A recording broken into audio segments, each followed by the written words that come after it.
ത്രിയേക ദൈവത്തിൻ്റെ തിരുനാമത്തിന് മഹത്വം ഉണ്ടാകട്ടെ. കർത്താൽ പ്രിയ സഹോദരങ്ങളെ, വേർഡ് ടു വേൾഡ് ടെലിവിഷൻ്റെ ആഭിമുഖ്യത്തിൽ നടത്തപ്പെടുന്ന ബൈബിൾ ക്രൗൺ പ്രതിദിന പ്രശ്നോത്തരിയിലേക്ക് നിങ്ങളെല്ലാവരെയും കർത്തൃനാമത്തിൽ സ്വാഗതം ചെയ്യുന്നു.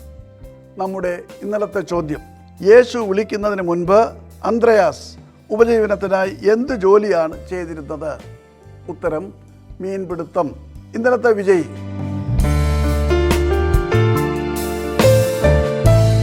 ഇന്നത്തെ ചോദ്യം: ഇസ്രായേൽ മക്കളുടെ മിസ്രയീമിലെ അടിമത്തത്തിൻ്റെ കാലത്ത് മിസ്രയീമിലെ രാജാവ് ഏത് പേരിലാണ് അറിയപ്പെട്ടിരുന്നത്?